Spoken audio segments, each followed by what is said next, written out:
Hey young friends, Dr. Bill here. I'm always glad when you decide to spend a little time with me for our weekly lessons.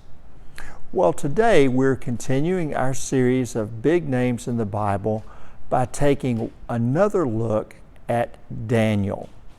We've had some wonderful lessons already from the book of Daniel, but today's lesson features perhaps one of the most famous stories in the entire book of Daniel. It's the story of Daniel in the lion's den. Now here's how the story unfolds. Daniel had reached a place of great prominence and great authority in the court of the Babylonian king. You may recall at the opening of the book of Daniel, he and his friends were in this training program so that they could learn to be good representatives of the Hebrew people within the Babylonian government and could also represent the Babylonian government to the Hebrew people. Well, Daniel had excelled. He had caught the eye of the king, and the king really respected Daniel. And so he was in a place of great authority and responsibility.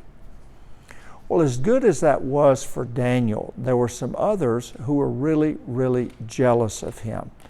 They did not like the fact that the king favored him. And they began to resent Daniel, and they began to hate Daniel. So they decided that they needed to find a way to get rid of him. And so they went to the king with this idea. They said, "O king, you are so wonderful. You are so marvelous. You should make a law that for 30 days no one will be able to pray to any god except you. And if anyone is found praying to a god except you, they should be thrown into the den of lions and killed." Well, as you might expect, this kind of flattery played to the king's ego, and he was impressed with how important they thought he was. And so he said, "Sure, I'll make the law." And he made that law and had it passed, and so it went into effect. No one for 30 days could pray to any other god except the king. Well, it was well known that 3 times a day Daniel prayed to the Lord. And he did this out in the open. 3 times a day, David talked to God. Well, it didn't take long for Daniel's enemies to catch him in the act of praying, and they reported this to the king, and so the king had Daniel arrested and he was brought before him. And he asked Daniel if it was true, and Daniel, of course, said, "Yes, it's true." Now, when the king heard that, he was really sad because, as I said a moment ago, he really liked Daniel, had enormous respect for him, and knew that Daniel was doing a good job. So the king was really sorrowful, but he was trapped. He had had this law made, and in their culture, there was no way to undo it.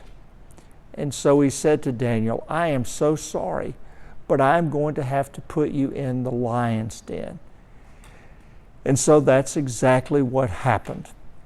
The king's soldiers put Daniel in the lion's den, and the king had the den sealed. And then, because he was so sad, the king went to his room and he fasted. He refused to eat, and he prayed all night long for Daniel. The next morning he got up and he was really scared. He went to the lion's den and he called Daniel's name, fearful that the lions had devoured him. But as the king called Daniel's name, Daniel answered and said, "I'm here. I'm fine. I'm okay. The Lord has shut the mouths of the lions, and I have been delivered." Well, naturally, the king was absolutely thrilled and delighted, and he was eager to give Daniel his job back and to place him in that wonderful place where Daniel served with great authority and responsibility. Now, this story teaches us several very, very important lessons. The first is a hard lesson, and that is not everyone will be our friend. Daniel was a good person. He was responsible. He was good at his job. But not everybody liked Daniel. He had enemies.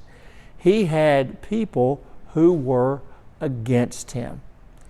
And sadly, that's one of the hard facts of life for all of us. Not everyone will like us. Not everyone will be our friend. That's not a happy thought, but sadly, that's just kind of the way life works. And we're smart when we realize that sometimes, somehow, we're just not going to get along with everybody we meet. The second lesson is this. Sometimes we can make decisions and do things that have results or consequences that we never dreamed of. We can make poor choices. That's what the king did. He allowed himself to be persuaded to enact a bad law. He never dreamed that that law would result in Daniel's life being in danger. He never dreamed that that law would mean that Daniel might be killed in the lion's den. So what that says to me is that when we make decisions, especially decisions that are really, really important, we have to do our best to think how those decisions are going to play out. Will they have, can we see as far as we can what effect and what results those decisions will make? Now, we can't see that all the time. We can't know that all the time. But nonetheless, whenever we're called upon to make a decision, we have to think seriously about how that decision is going to work itself out, and more importantly, how it will affect other people. And then the final lesson is rather obvious. Once again, in the book of Daniel, we have an example of someone whose faith could not be compromised.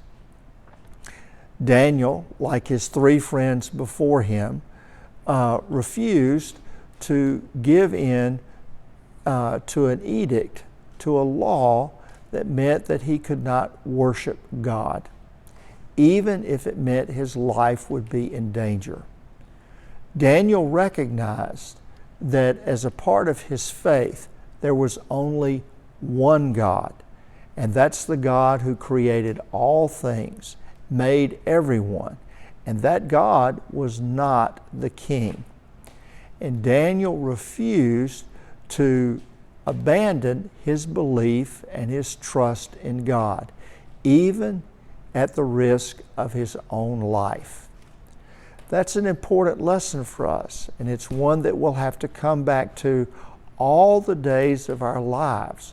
We have to ask ourselves, how important is God to me? Is there anything that I value more than my walk and my faith in God? Well, that'll do it for today. Again, I'm always glad that you spend some time with me.